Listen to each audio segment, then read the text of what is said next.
Hi guys! Akala nyo patay na ako, no? Nagkakamali kayo. Malapit na. Charot.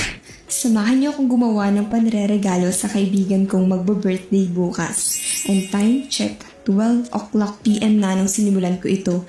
Kaya abangan niyo kung saan aabot ang buhay ko. Wow! Rush charcoal portrait nga pala itong gagawin natin. And alam ko na alam mo na bawal i-rush ang art.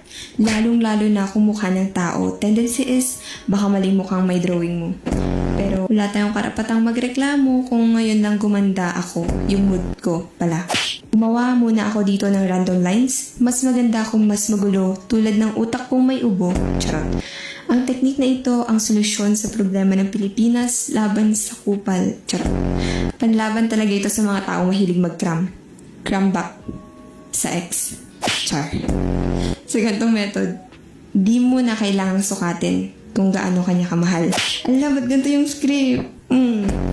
Yung linya pala ng traditional grid method. Nakita ko to nung una kay Kuya Dex Art. Shout out, Kuya. Ay, isa kang biyaya sa mundo ng sining at procrastination. Wow! After nito, mag-sketch ka na niya pengarod ading. Simulan mo na yung sinasabi nilang drawing lang. Gamit pala ako dito ng tissue para i-blend yung graphite na nalagay ko na. And para sa akin, mas napapadali talaga matapos pag ganito kaysa sa dry brush technique.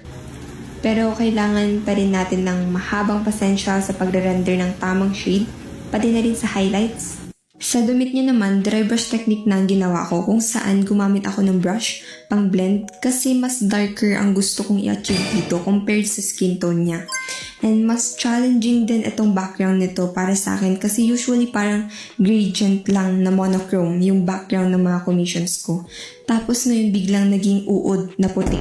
Charot, dagat pala yan. Mahilig kasi yung friend ko sa dagat kasi dati siyang sirena ng kaharian ng kagubatan. Pagkatapos nito guys, tanggalin ko lang tong tape. Wait nyo na lang ako. Saglit lang yan. Tada! Natapos na siya sa wakas. Bigay na natin. May mga naisip din tong utak ko. Magtatampo talaga to kung di ko ginawa. Kaya yan. Yung una, nakuha niya yung portrait ko ng whole body na 1 by 1. Ayan na!